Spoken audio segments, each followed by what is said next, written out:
words. He said, some of the provisions that were snuck in have violated that pledge. And when we hear people emphatically saying, you have the right to keep your existing insurance policy, that's really not true. And so I'm delighted that you clarified that. Well, in the current market, I'm saying absent Yeah. any health reform legislation, there, Right. you know, no one is sort of guaranteed that. Yeah.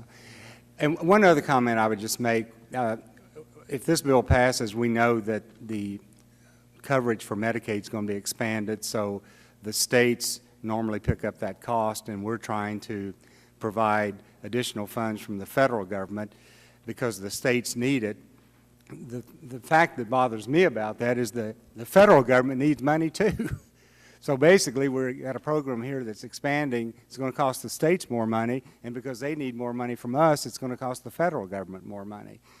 But the part of this process that has bothered me the most, and I think because I've heard so many comments from people not only in my district, but really from all over the place, and that's the whole process when you're endeavoring to comprehensively change the healthcare system in America, and you see side deals being cut, when all of us represent the same taxpayer, and you see Nebraska getting a special deal, you see Vermont getting a special deal, you see Massachusetts getting a special deal, you see 3 counties in Florida where they are able to keep their Medicare Advantage program, and yet in my district, where you have 15,000 people on Medicare Advantage that may not be able to keep theirs because of the reduction in money available for Medicare Advantage, it's just patently unfair.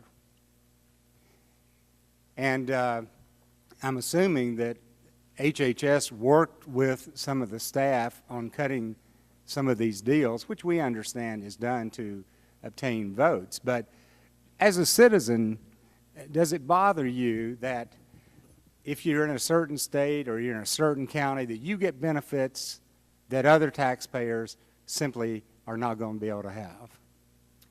Congressman, I think that unfortunately it seems to be endemic of any legislative process that money is never distributed exactly equally, and it always is a problem for those who don't get the resources.